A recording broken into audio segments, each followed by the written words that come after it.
Preview.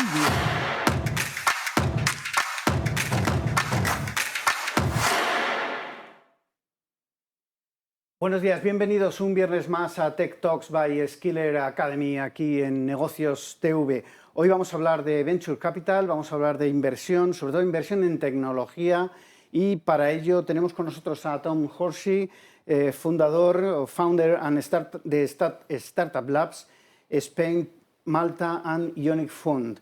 Tenemos también a Santiago Serrano, portavoz y vicepresidente del PP de Castilla-La Mancha, y a Juan Antonio Muñoz Gallego, socio de Skiller Academy. Como decía, vamos a hablar de inversión básicamente, y me gustaría preguntar a Tom directamente qué es Startup Labs Ionic Fund, cuál es la labor y el área de trabajo que tenéis con esta compañía. Vale, yo soy emprendedor convertido en el lado oscuro de capital riesgo, y lo que hoy en día hacemos es lo que llaman inversión angel, que invertimos en startups, empresas tecnológicas, en fases súper tempranas. Cuando digo eso, una vez tengan un producto mínimo viable, empiezan a tener quizás cierta tracción en el mercado. Y eso hacemos sobre todo fuera de Madrid y Barcelona. Tenemos algo en Castilla-La Mancha, Academy, de hecho tenemos ahí. Y somos agnósticos en cuanto al sector, pero bueno, que suelen ser empresas escalables y con una base tecnológica, ¿no?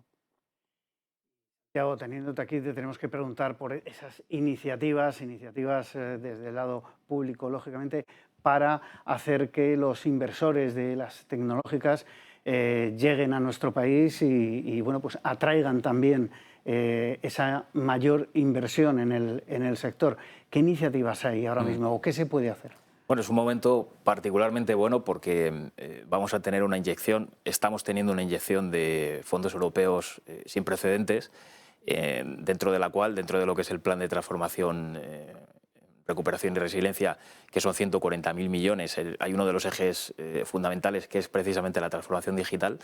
Y yo diría que el reto, más que el hecho de qué iniciativas se plantean o más que el hecho de qué convocatorias salen a nivel público, es cómo conseguimos que eso llegue al tejido productivo de una manera real, ¿no? Que eso se capilarice lo máximo posible, porque lo que estamos viendo en este momento es que, bien por defectos, digamos, iniciales de concepción de los fondos, o bien porque luego las administraciones no son capaces de absorber, o el propio tejido productivo no es capaz de absorber todos esos fondos europeos, estamos en un nivel de ejecución muy bajo, con lo cual lo que es una gran oportunidad, seguramente como no la hemos tenido nunca, se puede quedar en nada o se puede quedar a mitad de camino como consecuencia de no saber solventar todos esos retos a nivel de administración y los propios empresarios también a la hora de captar esa financiación que puede ser determinante a la hora de poner en marcha una startup o cualquier negocio que esté en estos momentos con intención de ampliar o que pueda tener en la digitalización una vía para su supervivencia, ¿no?, como negocio. Pero de alguna manera, Santiago, está en manos de las administraciones, ya no sé si locales, autonómicas, el poner en marcha proyectos o hacer que esas ayudas lleguen al tejido empresarial, como comentabas. Sin duda. ¿Cómo se puede presionar o hacer que funcione esa administración pública local o autonómica para que llegue al tejido empresarial y al final España se tecnifique más todavía, porque falta hace? Además, es que justo este periodo va a coincidir con otro inmediatamente anterior, que ha sido también muy bueno en cuanto a posibilidad de financiación de fondos europeos. Hablo concretamente de lo que es el programa 1420 de fondos FEDER o de Fondo Social Europeo, que estamos todavía ejecutando, porque además con la pandemia de por medio ha habido, digamos, una carencia, entre comillas, de 2 años, y programas que seguramente tenían que haber estado ejecutados ya, todavía estamos en una fase pues, casi por la mitad, ¿no?, podríamos decir. Yo diría que hay una cuestión principal, que es el hecho de que las administraciones tienen que verlo como una prioridad absoluta. Muchas veces sucede que los fondos europeos, al ser algo, digamos, excepcional o extraordinario, en la propia organización entra como, bueno, como un elemento extraño que no sabemos bien cómo gestionar o cómo adaptar la propia estructura de personal a ello. y sobre todo yo creo que también hablando mucho con el tejido productivo. Cuando hay dinero disponible y no se ejecuta o hay miles de empresarios esperando a tener financiación pero no concurren a subvenciones públicas, es porque está claro que hay un defecto del sistema, ¿no? Y creemos también que hay que repensar la propia concepción de los fondos europeos. En algún caso hemos planteado incluso un modelo distinto que no sea la concesión directa, porque muchas veces obligamos al empresario a realizar una burocracia que es imposible, sobre todo para el pequeño y para el mediano, y a lo mejor podemos imitar a otros países que sí que lo han visto desde un punto de vista, por ejemplo, de la fiscalidad, es decir, de gente que cumple con los requisitos de una subvención, pero en lugar de tener la ayuda directa, lo que se le hace es, digamos, deflactarle un determinado impuesto para que reciba la subvención por esa vía. Entonces, en definitiva, es ponérselo fácil a los empresarios. El caso, de alguna manera, es ponerlo fácil, facilitar el que el empresario vea que puede tener unos beneficios digitalizando su compañía y sus proyectos. Una pregunta para todos. ¿Cómo habría que invertir o en qué campos habría que invertir para acelerar este proceso, Juan Antonio? Bueno, yo veo, además, luego yo creo que con los dos invitados que tenemos va a ser un punto interesante, el tema de movilidad urbana y smart cities, o sea, toda esa tecnología que va a llegar a las ciudades. En las ciudades vive la mayoría de la población del mundo. Entonces, no es solo de tener vehículo eléctrico. Vamos a necesitar regular pues, la movilidad, como los patinetes, todo el abanico que vamos a tener. La parte de datos cada vez va a ser más interesante. Yo creo que ahí va a hacer falta inversión, y luego lo que creo que va a ser muy interesante es que ya no solo haya inversión en Madrid o Barcelona por parte de startups. Tom hablaba que tiene varias startups y una a lo mejor en Castilla-La Mancha. Habría que ver qué pueden hacer las instituciones para... yo un ejemplo claro ha sido Málaga, que ha traído un montón de emprendimiento, mucha tecnología, pues cómo se puede hacer más cosas. Pero yo creo que movilidad urbana y toda la parte de datos son dos campos de inversión. Tom, como emprendedor, ¿dónde ves tú esos campos de inversión? Bueno, como emprendedor quizá ya quito el sombrero porque ya lo tengo como inversor. Ya soy abuelo de emprendedores, ¿no? Ya no soy padre de proyectos. Pero al final los emprendedores están para resolver problemas, ¿no? Es decir, donde se vea un problema va a haber un emprendedor intentando montar una solución. En COVID, en los años desde 2020, pues hemos visto mucho fintech porque de repente era mucho más necesario pues, los pagos digitales, ¿no? Empezamos a utilizar menos efectivo en todo el mundo. Luego temas de Smart Mobility, nos dimos cuenta, yo no sé si habéis visto las fotos de Nuevo Delhi durante el tiempo que la gente estaba encerrada en casa, pero hay una foto de un arco que hay súper famoso en Nuevo Delhi. Normalmente no se ve por la contaminación que hay en el aire y en COVID de repente se veía pájaros volando, ¿no? Y cantando. Es decir, que eso también, todo lo que era movilidad, empezó a ser Smart Mobility, empezó a ser más, se notaban más los problemas que existían. Hoy en día quizás de un tema moda entre el tema de pues, inteligencia artificial generativa, por todo lo que es ChatGPT, pero personalmente, y aquí está relacionado con lo que acabamos de decir de Smart Mobility, yo creo que el mayor problema a lo cual se enfrenta la humanidad o el planeta es el tema del cambio climático, y no solo el cambio climático concretamente, todos los cambios, todos los efectos sociales que pasan a raíz del cambio climático, 100 millones de refugiados en el mundo, etcétera, etcétera. Y allí es donde están, en temas de impacto y cambio climático, es donde hay muchos emprendedores resolviendo cosas y mucha inversión llegando para apoyarles. Bueno, es que al final el concepto de Smart City prácticamente lo abarca todo, ¿no? Podemos hablar de movilidad, pero sobre todo yo creo que hay que entenderlo como un cambio en la organización de la vida en las ciudades, que es como decir, como bien decía Juan Antonio, la organización de la vida en general, ¿no? Porque prácticamente la mayoría de la gente estamos viviendo en grandes núcleos de población.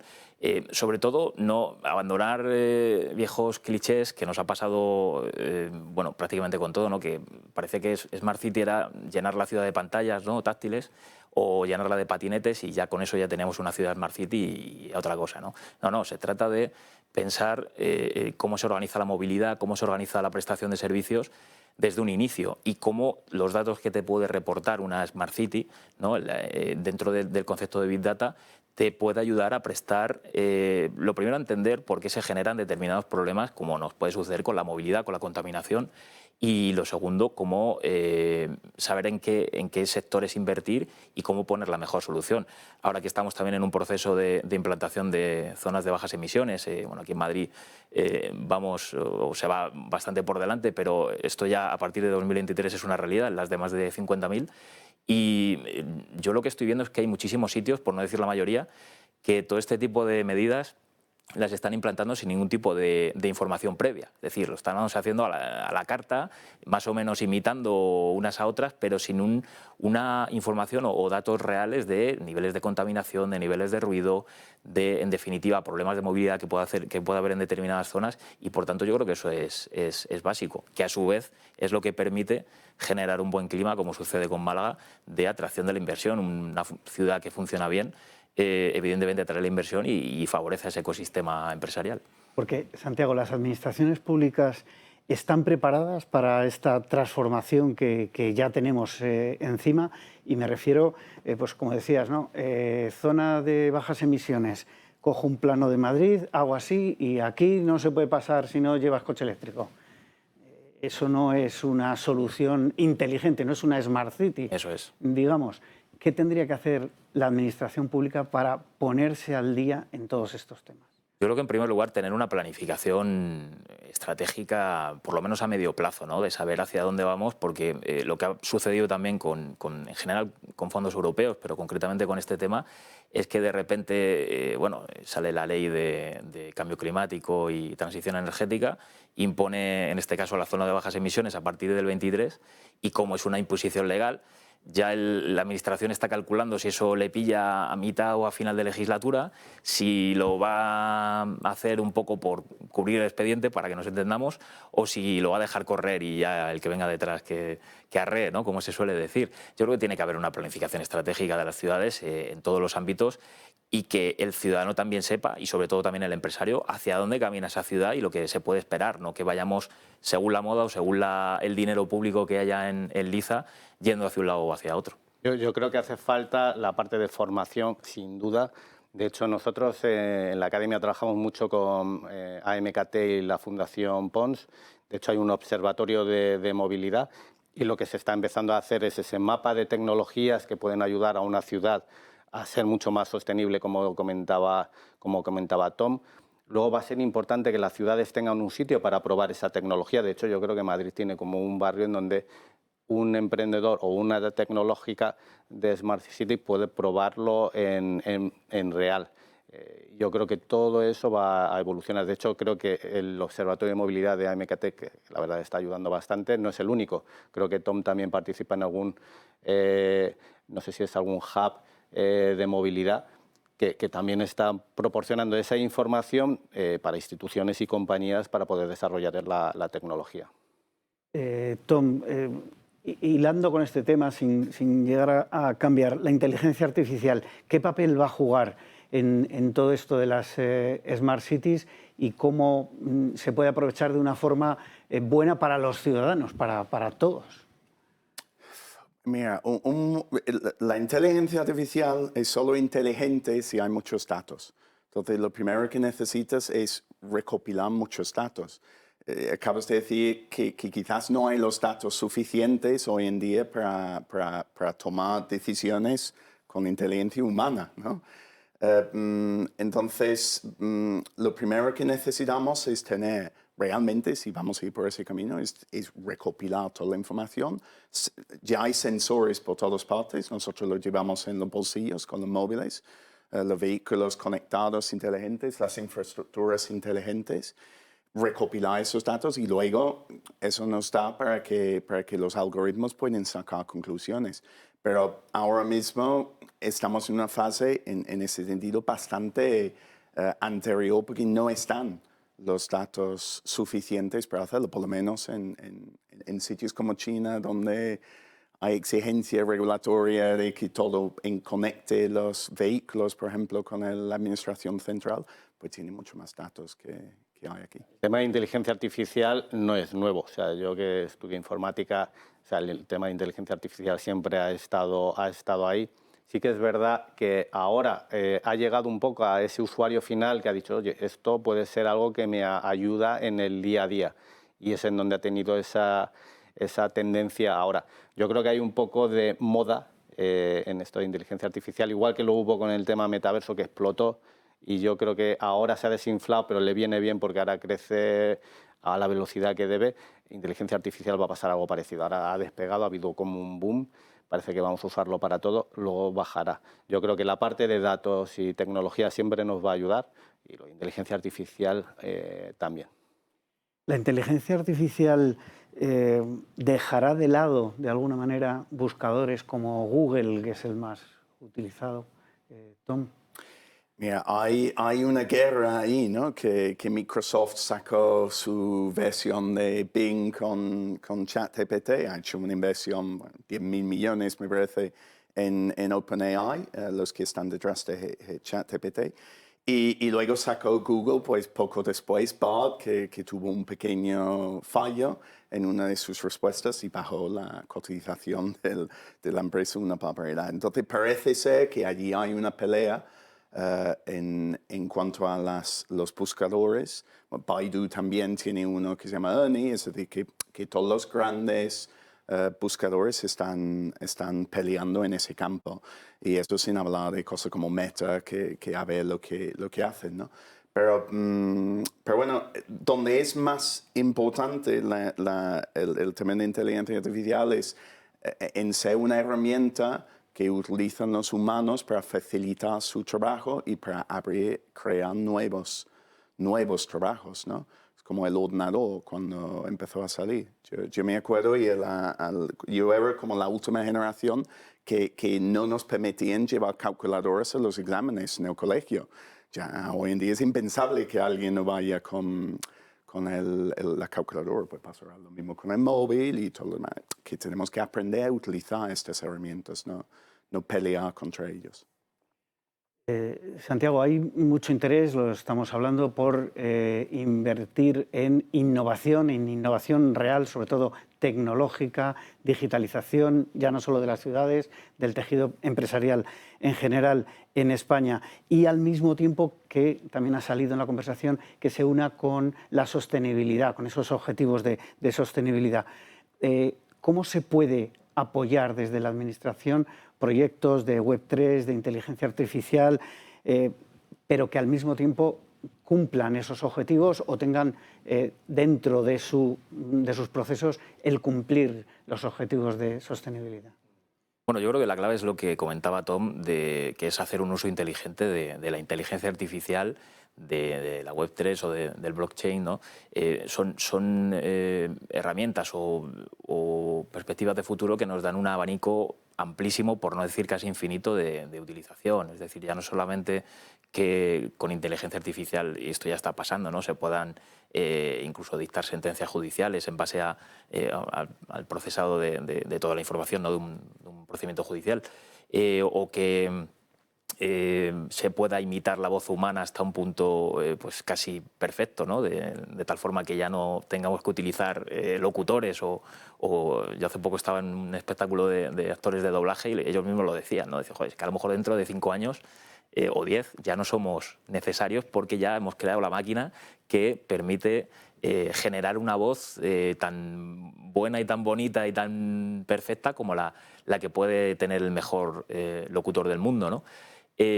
Pero yo creo que la clave está en que lo primero, que la propia administración esté al día. En el caso además ahora de blockchain ya se ha empezado a plantear incluso una red europea, ¿no?, un sistema, una infraestructura europea de blockchain, que yo creo que es muy útil porque evidentemente el blockchain tiene que ir acompañado de unos estándares de seguridad muy altos, si no sería absurdo. Y lo primero, que la administración esté al día, y luego que en todo ese proceso vayamos de la mano del sector privado, y que el propio sector privado esté interconectado, porque eso nos ha pasado también, por ejemplo, hablando de modas, ¿no? Con la moda del 5G, ¿no? De repente todo el mundo hablaba del 5G, de la implantación del 5G, y parecía que era una cosa solamente de los informáticos, no solamente del sector teleco, ¿no? Y el 5G se ha concebido, ¿no?, desde el principio como algo que tiene una aplicación directa prácticamente en todos los sectores, ¿no? En la medicina, en la agricultura, en la producción industrial. Entonces yo creo que también la clave es interconectar unos sectores con otros, y que la administración sea la que lleve en volandas a todos en ese proceso. Se me ocurre, Santiago, una pregunta que te tengo que hacer. ¿Por qué en España no copiamos un poquito más de lo bueno, evidentemente, no de cualquier cosa, de lo que hacen nuestros vecinos? Estamos dentro de la Comunidad Europea, somos Europa, pero a veces vemos muchas diferencias, incluso en la forma de trabajar de la administración pública, que creo que se podría imitar, aprovechar lo bueno, ¿no?, que puedan estar haciendo otros países. Sí, no, además es que en todos estos ámbitos yo creo que, hombre, alguna vez puede pasar, ¿no?, que una administración de repente dé con una herramienta, ¿no?, o que se genere dentro de una comunidad un camino, ¿no?, que no esté explorado, pero la mayoría está ya todo inventado. Es decir, lo que hay que hacer es copiar bien, ¿no?, lo que se llama benchmarking, ¿no? Yo creo que deberíamos hacer más eso, sin duda, porque tenemos ejemplos muy buenos a nivel europeo. Estonia, a nivel de administración electrónica, de todo lo que tenga que ver con Smart City, también es un ejemplo yo creo que es como ir al futuro incluso, o sea, de decir, oye, mira, si hacemos bien las cosas, dentro de X años vamos a estar como ellos, pero ellos ya lo tienen, ellos ya es una realidad, entonces habría que interactuar más. Bueno, hablando de la Web 3, se habla mucho de todas las posibilidades que tiene, pero realmente ¿es una evolución, es una revolución, o se va a quedar en anuncios de marketing, Juan Antonio?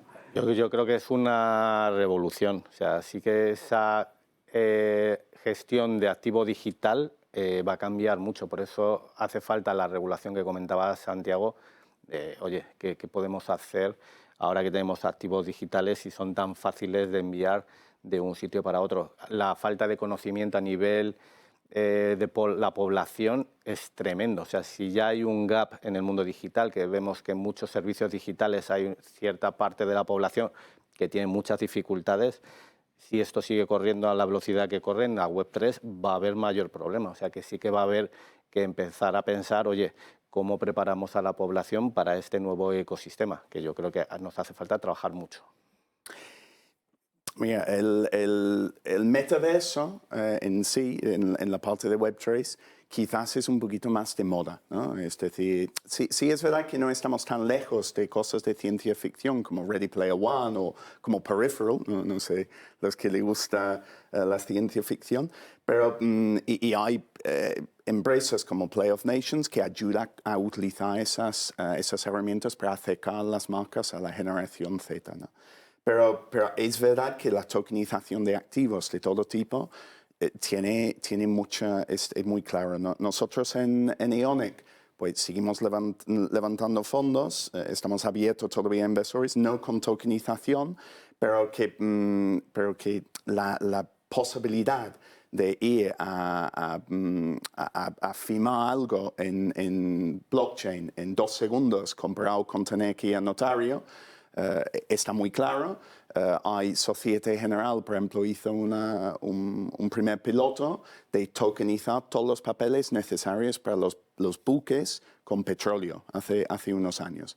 Cuando un buque sale de, yo qué sé, Brunei hasta llegar a Reino Unido, por ejemplo, España, cambia de propietario como 5 veces. Gente que compran y venden el petróleo que está en el barco. Claro, hay papeles así de grande moviéndose por mensajero a distintos sitios, todo el mundo firmando. Bueno, de repente haces eso en la cadena de bloques en 5 minutos, pues imagina la diferencia, ¿no?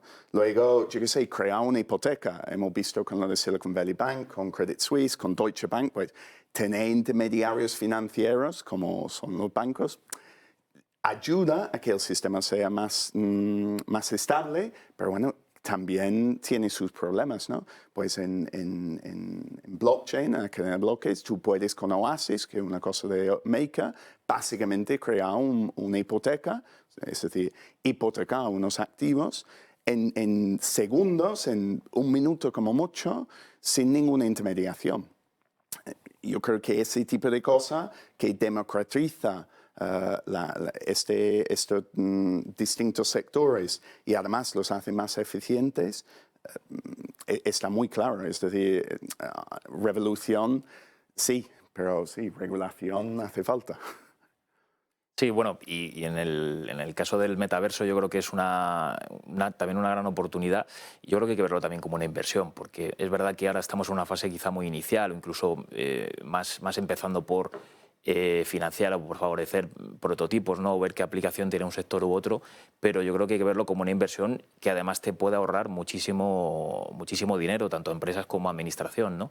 Ahora que hemos visto también la explosión del teletrabajo, ¿no? Pues cómo crear un ámbito virtual, digamos, que permita también descentralizar el trabajo, o cómo que permita, por ejemplo, en el ámbito de la educación, pues yo creo que puede ser una auténtica revolución, ¿no? Ya hemos visto muchos ejemplos, ¿no? De lo que puede llegar a hacer, y esto es una fase muy inicial, ¿no? El metaverso a efectos de educación, y yo creo que hay que contemplarlo como una inversión y como una gran oportunidad también para ahorrar mucho dinero y para agilizar el proceso, lo que comentaba Tom.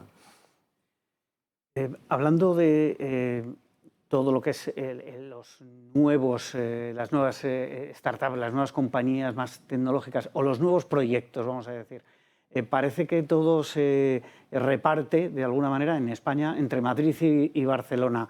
¿Creéis que esto va a seguir siendo así? Hablaba Juan Antonio de Málaga, ¿va a haber más proyectos? No sé, Santiago, Castilla-La Mancha va a tener algo que decir en todo esto, porque se habla mucho de esa España vaciada. Se seguirá vaciando si no llevamos tecnología, porque si apostamos el futuro empresarial español a la tecnología, habrá que llevarla a los sitios, no atraer a todo el mundo a Madrid y a Barcelona. Bueno, yo además tengo la suerte de, como Juan Antonio, de ser de Talavera, que estamos teniendo 2 episodios particularmente importantes en cuanto a lo que es la demostración de tecnología. Fuimos una de las 2 ciudades 5G que eligió Telefónica para empezar a probar sus casos de uso. Esto comenzó en 2017. Y tuvimos la oportunidad de tener pues, casos de uso, o de ser, mejor dicho, un escaparate mundial de lo que podía hacer el 5G en aquel entonces, quizá ha perdido fuelle, por ejemplo, en el ámbito de la automoción o de la regulación del tráfico, ¿no? en una ciudad. Y recientemente hemos tenido también la noticia, hemos podido conocer que Meta tiene intención de crear un gran CPD, un gran campus, también en uno de nuestros polígonos industriales, y por tanto hay una oportunidad magnífica para crear un ecosistema alrededor de ese gran núcleo de negocio que va a ser el centro de Meta. Por tanto, yo creo que sí, que la tecnología, además, evidentemente el territorio que está más próximo a Madrid o a Barcelona, por una cuestión de proximidad, tiene grandes oportunidades para convertirse en sedes de grandes centros de negocio y de ecosistemas muy importantes. Tom, ¿cómo lo ves tú? Mira, nosotros en Ionic llevamos 22 startups invertidas, solo 7 son de Madrid y Barcelona. Y dentro de los 15 que son de fuera, pues algunos de muy alta tecnología. He comentado de Toledo, Academy, he comentado Play of Nations, que está en Valencia. Hablando de metaverso, es otro que se llama XR Connector, que también está entre Valencia y Almería, que hace temas de guantes ápticos y cosas de realidad virtual. Entonces, talento hay, oportunidades hay. Hasta el momento, el gran impedimento fue la escalabilidad en cuanto a talento senior.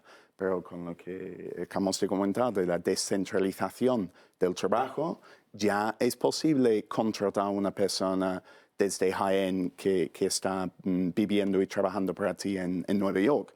No digo que sea lo más fácil del mundo, pero posible es. A mí lo que comenta Santiago me parece clave. O sea, Talavera de la Reina tenía el proyecto S5G en el tema de movilidad, que trabajamos mucho con el Observatorio de Movilidad y la Asociación de Vehículos Autónomos.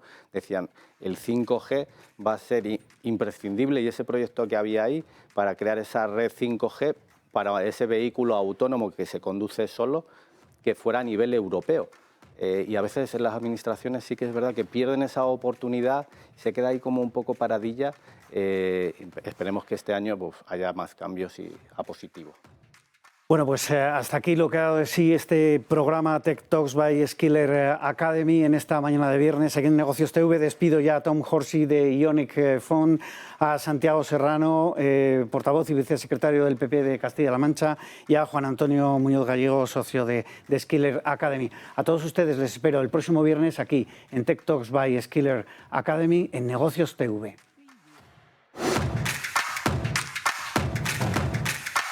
Preview.